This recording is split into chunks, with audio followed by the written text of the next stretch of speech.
West Bank पर Iran के बड़े हमले की कोशिश हुई है। कई इलाकों के आसमान में दिखी है मिसाइलें और इसी के साथ जानकारी है कि इजराइल के कब्जे वाले फिलिस्तीन में मिसाइलें, वेस्ट बैंक के आसमान में मिसाइलों का गुच्छा भी देखा गया है। तो इस वक्त की बड़ी और अहम जानकारी आपको बताते सामने आ रही है। कई इलाकों में आसमान में मिसाइलें देखी गई हैं और इजराइल के कब्जे वाले फिलिस्तीन में भी मिसाइलें देखी गई हैं। तस्वीरें आपके सामने हैं, ये वही मिसाइलें हैं जो देखी गई हैं इजराइल के कब्जे वाले इलाके में। वेस्ट बैंक के आसमान में मिसाइलों का गुच्छा भी देखा गया है। तो ये अहम जानकारी इस वॉर ब्रेकिंग में सामने आ रही है, जहां पर आपको बता दें कि कई क्षेत्रों में आसमानों में मिसाइलें देखी गई हैं। आसमान में मिसाइल्स का गुच्छा भी देखा गया है।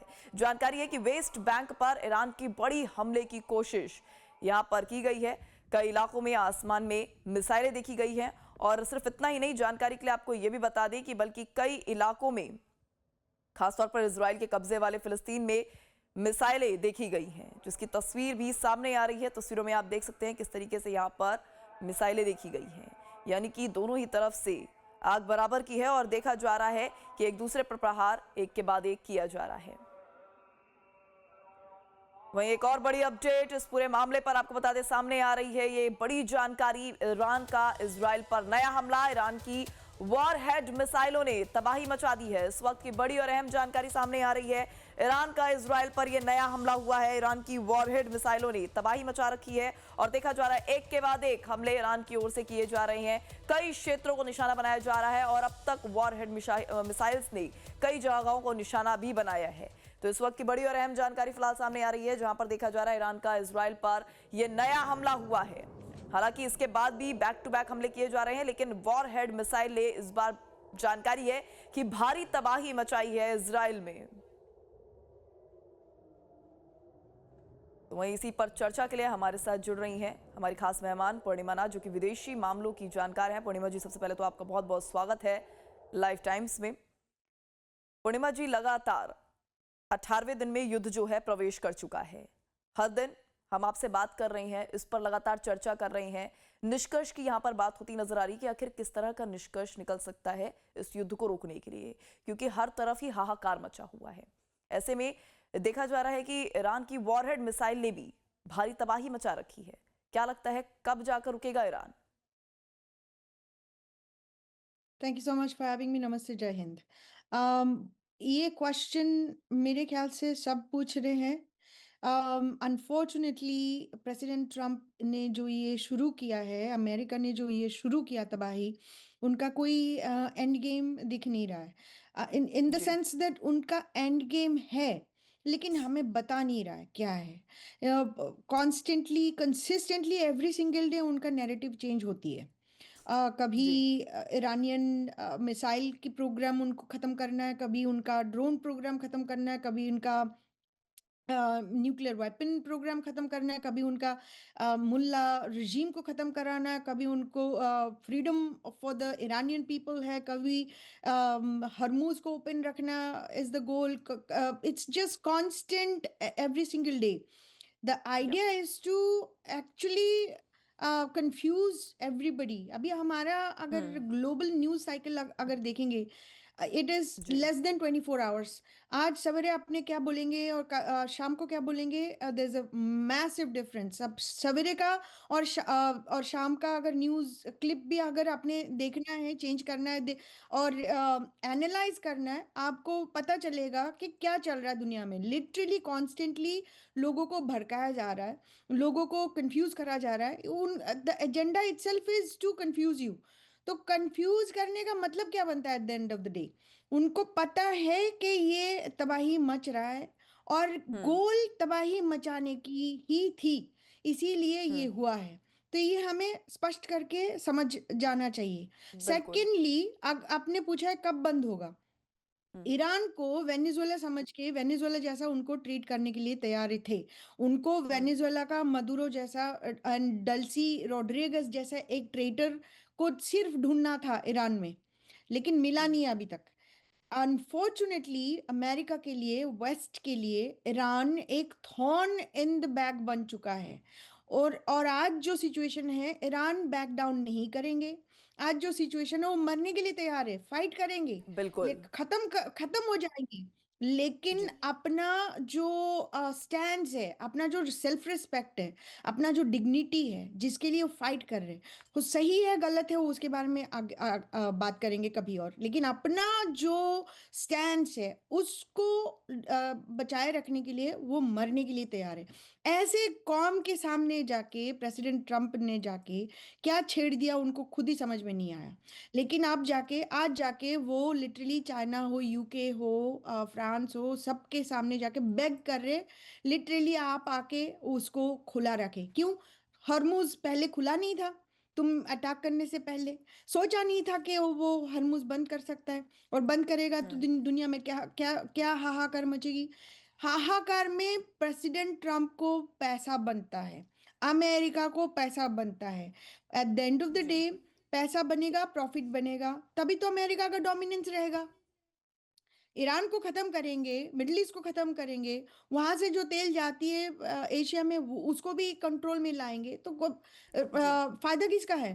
अमेरिका को है, क्योंकि अमेरिका हुँ, के eight the end of the day today it is the largest producer of oil.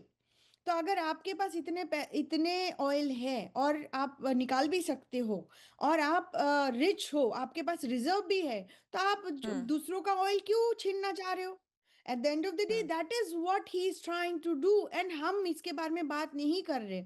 हमें लग रहा जी, है कि उनका कोई गोल नहीं है, हमें लग रहा है वो हमें डिफरेंट गोल्स दिखा रहे हैं एवरी डे, तो उनका कोई प्लान नहीं है। प्लान है, प्लान यही है, प्लान है कि अमेरिकन डोमिनेंस। ये बात हमें हमारे जहन में गुजार गुजार देना चाहिए, सबके जहन जी, में ये बस जाना चाहिए कि America wants to profit, America wants to dominate, America also wants to make sure that every other country which wants hmm, to stay up and बिल्कुल, floating, उनको खत्म ठीक है। कर देना चाहिए, पूर्णिमा उनके जी, इस चर्चा डोमिनेंस में में हमारे सब साथ एंटायर नए वर्ल्ड। मेहमान भी जुड़ चुके हैं। आपको बता दें, रक्षा विशेषज्ञ रिटायर्ड कर्नल राजीव रंजन भी हमारे साथ इस चर्चा में जुड़ चुके हैं। राजीव जी, सबसे पहले आपका बहुत-बहुत स्वागत है लाइव टाइम्स में। राजीव सर, अगला सवाल मैं आपसे करना चाहूंगी, क्योंकि यहाँ पर जिस तरीके से देखिए स्थिति बनती नजर आ रही है, डोनाल्ड ट्रंप को लेकर अभी पूर्णिमा जी भी लगातार बात करती नजर आई है कि उनके बयान जो हैं बदलते नजर आ रहे हैं।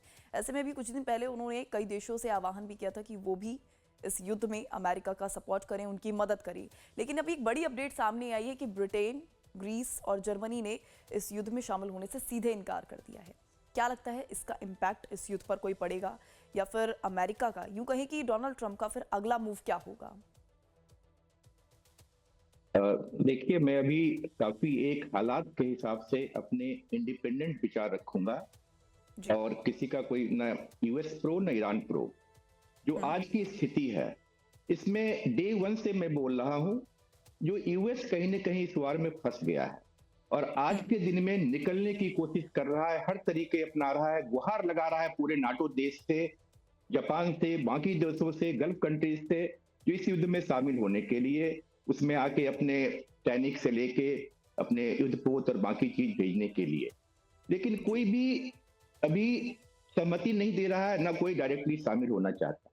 सच्चाई आज के दिन में यह है कि ट्रंप साहब ने हर चीज अपने फायदे के लिए, अति स्वार्थ के लिए आज तक जितना हम्म। काम किया है, और यहाँ भी वो वर्ल्ड इकोनॉमी को कंट्रोल करना चाह रहे थे ईरान के ऊपर जब अटैक किया, तो इनकी लेकिन कैलकुलेशन यहाँ फेल हो गई।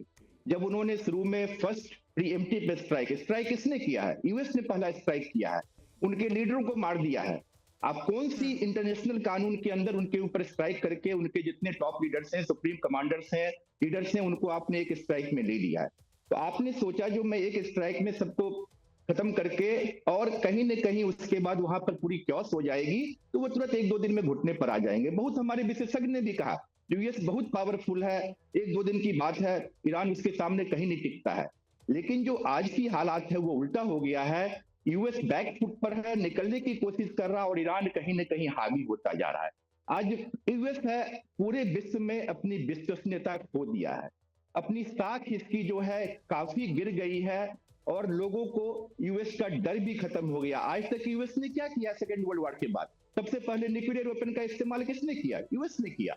और यूएस उस डर से डरा के, न्यूक्लियर वेपन के डर से बाकी देश कहीं ना कहीं उसके खेमे में चले गए, और वो आज तक सबको, अगर मैं क्रूड टर्म में कहूं, तो लूटता रहा है, दोहन करता जी। रहा है हर रूप से। जो भी देश उसके अंदर अधीन नहीं होना चाहे उसके, तो उसके ऊपर उन्होंने बलजोरी से अटैक करके वहां पर या तो रेजिम चेंज किया है या उसके ऊपर अपना कब्जा किया है।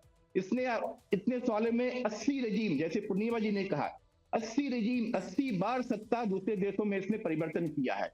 आप समझ सकते हैं। अभी फिलहाल में आप देखिए इराक का WMD एक नैरेटिव लाके उन्होंने वेपन ऑफ मास डिस्ट्रक्शन लाके इराक के ऊपर अटैक किया, सदाम हुसैन जी को खत्म किया, इराक को अपने कब्जे में लिया, क्योंकि सदाम हुसैन कहीं ना कहीं उनके काबू में नहीं आ रहे थे, उनकी बात नहीं मान रहे थे। उसी तरह आपने वेनेजुएला को देखा, यूक्रेन का देखिए, यूक्रेन की लड़ाई किसने शुरू कराई है?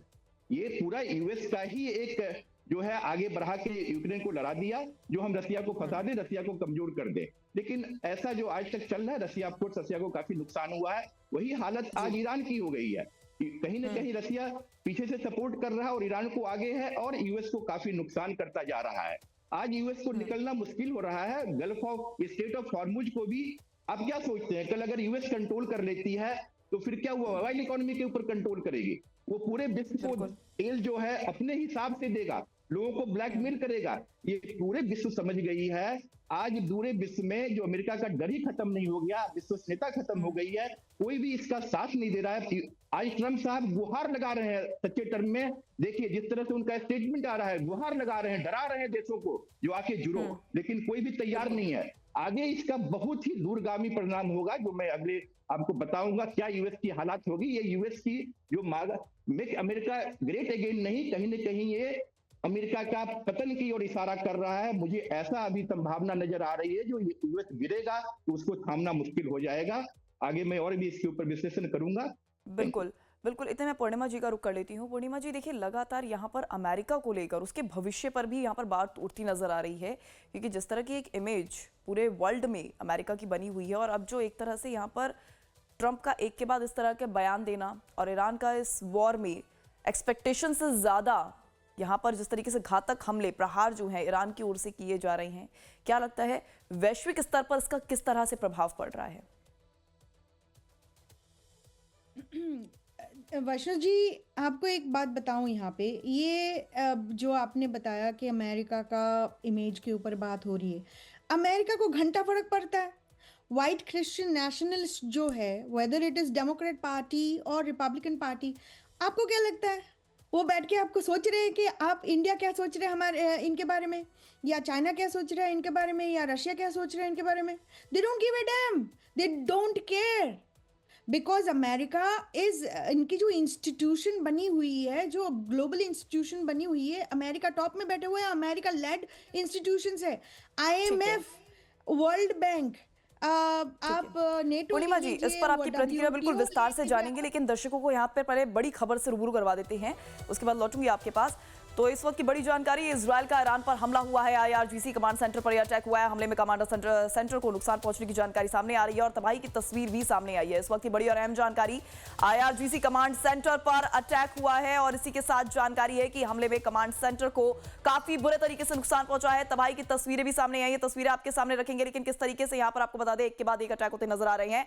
IRGC कमांड सेंटर के तबाह होने की भी यहाँ पर जानकारी सामने आ रही है। ग्राफिक्स के जरिए आपको समझाने का प्रयास करेंगे कि किस तरीके से ये 3D इमेज के जरिए आपको यहाँ पर समझाने का प्रयास किया जा रहा है कि यहाँ पर किस तरीके से IRGC कमांड सेंटर को निशाना बनाया गया है और उसको तबाह करने की यहाँ पर जानकारी भी सामने आ रही है। तो ईरान लगातार एक के बाद एक अटैक कर रहा है, और इजराइल भी लगातार एक के बाद एक अटैक करता नजर आ रहा है, और कुल मिलाकर दोनों ही देश जो है एक दूसरे को यहाँ पर बुरी तरीके से क्षति पहुंचाते नजर आ रहे हैं। वहीं ईरान की अगर बात करें तो देखा जा रहा है अमेरिकी बेस को, अमेरिकी जो भी एसेट्स है उनको लगातार निशाने बनाने का यहाँ पर कोशिश जो है ईरान की ओर से लगातार की जा रही है। और इस बीच एक और बड़ी अपडेट आपको बताते चले, इस पूरे मामले को लेकर, इस पूरे घटनाक्रम को लेकर सामने आ रही है। ईरान ने दागी खतरनाक सेजुल मिसाइल, अमेरिका और इजराइल के ठिकानों को निशाना बनाया गया है। चकमा देने में माहिर है सेजुल बैलिस्टिक मिसाइल। तो ये बड़ी अपडेट सेजुल बैलिस्टिक मिसाइल को लेकर, जिसका इस्तेमाल किया गया है और अमेरिका और इजराइल के ठिकानों को निशाना बनाने के लिए इस मिसाइल का इस्तेमाल किया गया है। ये बड़ी और अहम जानकारी आपको बता दें सामने आ रही है। ईरान जहां पर एक के बाद एक नए वेपन्स लेकर कड़ा प्रहार करता नजर आ रहा है अमेरिका और इजराइल को लेकर। और इसी के साथ आपको बता दें, सिर्फ अमेरिका और इजराइल तक अब ये युद्ध जो है, ये वार पलटवार जो है सीमित नहीं है, बल्कि अन्य देशों पर भी इसका प्रभाव पड़ रहा है, क्योंकि जहां जहां पर अमेरिकी एसेट्स हैं, ईरान वहां पर ताबड़तोड़ हमले करता नजर आ रहा है। और इस बीच बड़ी अपडेट कि सेजुल बैलिस्टिक मिसाइल का यहां पर उपयोग ईरान ने किया है। ईरान लगातार एक के बाद यहां पर प्रहार करता नजर आ रहा है और अमेरिकी बेस पर ये हमले हो रहे हैं। अब ऐसे में डोनाल्ड ट्रंप भी हैरान परेशान नजर आ रहे हैं और इसके चलते लगातार देखिए हम चर्चा भी कर रहे हैं गेस्ट से और उनकी तरफ से भी यही प्रतिक्रिया सामने आ रही है कि डोनाल्ड ट्रंप के जो बयान है वो एक के बाद एक बदलते नजर आ रहे हैं, जो उनके भी अंदर की जो चिंता है उसको जाहिर कर रहे हैं। हालांकि अभी हाल फिलहाल में जो अपडेट सामने आई, हमने ये भी देखा किस तरीके से डोनाल्ड ट्रंप जो है अन्य देशों से मदद की गुहार लगाते भी नजर आए, जिसमें से 3 देशों ने तो साफ मना कर दिया है इस युद्ध में आने से। देखने वाली बात होगी कि इसका कितना प्रभाव पड़ता है और डोनाल्ड ट्रंप का अगला रुख क्या होता है। पूर्णिमा जी से मैं लगातार इस पर चर्चा कर रही थी। पूर्णिमा जी, आप लगातार इस पर बात भी कर रही थी, प्लीज कैरी ऑन। जी, हम बात कर रहे थे यहाँ पे क्या होने वाला है। जो मागा फैक्शन है, जो वाइट क्रिश्चियन नेशनलिस्ट का जो सपोर्टर बेस है प्रेसिडेंट ट्रम्प का, उनको कोई फर्क नहीं पड़ता eight the end of the day. और ये डेमोक्रेट्स हो, रिपब्लिकन्स हो, at the end of the day they all want dominance. उनकी जो टैक्टिक्स है वो डिफरेंट हो सकती है, उनकी जो नैरेटिव्स है वो डिफरेंट हो सकती है, उनके जो साइऑप्स कैपेबिलिटीज है वो भी डिफर कर सकती है, लेकिन eight the end of the day America wants dominance. आप अगर यूएस एड का एग्जाम्पल भी ले ले, उसमें भी आपको डोमिनेंस दिखेगा। यहाँ से थोड़ी पैसा भेज रहे थे अपने पॉकेट से पॉलिटिशियंस, उनके यहाँ पे लिटरली कंट्रीज को पैसा इसलिए भेजा जा रहा था कि उस पैसों से, उस लोन से, उस एड से अब अमेरिका को कुछ मिले। क्या मिले? कभी कभी बेस मिल जाए, कभी कभी क्रिश्चियन मिशनरी को एंट्री मिल जाए, कभी मार्केट एक्सेस मिल जाए, कभी अमेरिकन कंपनी वहां पे जाके चीप लेबर में काम करवा ले। लेकिन eight the end of the day America को क्या मिल रहा है वो हमें देखना पड़ेगा। इंडिया के साथ भी वही हुआ है। आज जो इंडिया और यूनाइटेड स्टेट्स का जो इतना बड़ा पंगा पड़ गया था तारीफ को लेकर, अपना डील के लेकर, it was all big in H1B का जो यहाँ पे पंगा पड़ा हुआ है। Literally they are trying to target the Indian American, जैसे हमारे जैसे ब्राउन लोग हैं, हमें टारगेट करा जा रहा है बिकॉज हम लोग यहाँ पे हिंदू धर्म कन्वर्ट करने नहीं आए। हम वहाँ कोई डॉक्यूमेंट साइन करके नहीं आए थे जब अमेरिका आए थे कि हमें अपना धर्म चेंज करना पड़ेगा, और जब हम नहीं करेंगे हमें बोला जाएगा कि वी आर नॉट एसिमिलेटिंग। ये जो कांस्टेंट प्रेशराइज करा जा रहा है, मेंटली प्रेशराइज करा जा रहा है, हम शायद नहीं कन्वर्ट होंगे। आपको लगता है जो नेक्स्ट जनरेशन है वो रोक पाएंगे?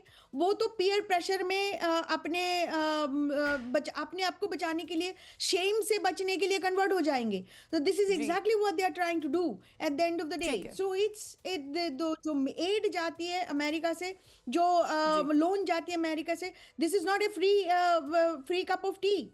In return the countries are giving them something. At the end of the day America gets the dominance that they are looking for. आज जो हॉर्मुज की बात हो रही है, हॉर्मुज को उन्होंने सोचा ही नहीं था ईरान उसको बंद कर देगा। अगर बंद भी करेगा, यहाँ पे आज की बयान है प्रेसिडेंट ट्रम्प की दैट हमें सिर्फ 0.1% ऑयल वहां से आती है, हमें जरूरत भी नहीं है, हम क्यों उसको प्रोटेक्ट करें, आप प्रोटेक्ट करो। अरे इसका क्या मतलब बन गया? आपने अटैक करने से पहले हॉर्मुज थोड़ी बंद हुआ था। तो आप लिटरली आप थोप रहे हो आपके युद्ध किसी और के ऊपर। They want everybody to get involve. So आप इन्वॉल्व होंगे तो आपकी इकोनॉमी खत्म होगी। आपकी इकोनॉमी खत्म होगी तो अमेरिका क्या करेगा? अमेरिका अपना आर्म्स के साथ अपना तेल भी बेचेंगे, because America is the largest producer of the oil.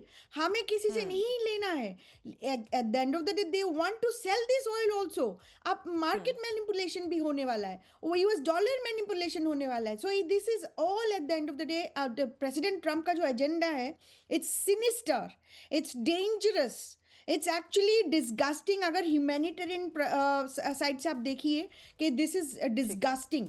लेकिन कोई भी लीडर, कोई भी इंटरनेशनल लीडर की आज तक कोई करेज मैंने नहीं देखा कि आप सामने आके उनको बोले। Even UN didn't pass A resolution on this.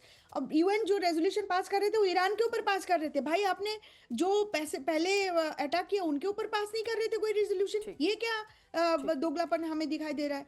So at the end of the day we have to acknowledge there is western democracy, the institutions are taken over.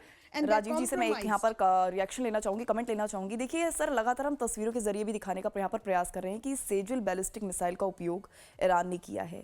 एक के बाद एक यहाँ पर नए नए वेपन्स ईरान की ओर से भी देखने को मिल रहे हैं। अगर सेजल बैलिस्टिक मिसाइल की बात करें तो किस तरीके से इसने भारी तबाही मचाई होगी, किस उद्देश्य से इसे छोड़ा गया है? कैसे देख रहे हैं आप?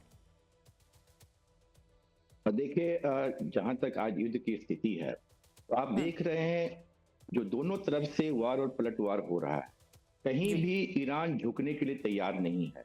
कहीं न कहीं और अपने एक-एक करके अपने तर्कस से जो है और एडवांस और खतरनाक हथियार निकाले जा रहा है। जहां तक सेजिल 2 की बात करते हैं, तो ये एक काफी हाइपरसोनिक 15 से 16,000 पर किलोमीटर पर घंटे की स्पीड से इसकी जो जा सकती है। वॉरहेड्स हैं काफी, ये 700 किलो तक का ले जा सकता है। और सबसे बड़ी जिसकी खूबी है, अपार्ट फ्रॉम स्पीड, जो ये कहीं भी दिशा बदल सकता है लेके। उसके बाद जो टर्मिनल इसकी जो लास्ट जो होती है फेज, उसमें अपनी स्पीड को बढ़ा सकता है। तो इस तरह के मिसाइलों को इजराइल को जो इंटरसेप्ट करना काफी मुश्किल हो रहा है। पहला पार्ट है उनके पास इंटरसेप्टर्स की कमी है, कमी हो गई है, इसमें कहीं भी कोई दो बात नहीं है, कहीं भी इसमें डिस्प्यूट नहीं है। और ये पेंटागन से लेके वहां तक की जो है सुरक्षा उसमें आया है इंटेलिजेंस में, जो काफी इजराइल के पास इंटरसेप्टर्स की कमी हो गई है। एडी जो है उनकी काफी कमजोर हो गई है। 4-4 थार्ड को पूरे इलाके में बर्बाद कर दिया गया है। सबसे बड़ी जो रडार थी, उनकी आंख थी यूएस की बहरीन में, उसको उड़ा दिया गया है।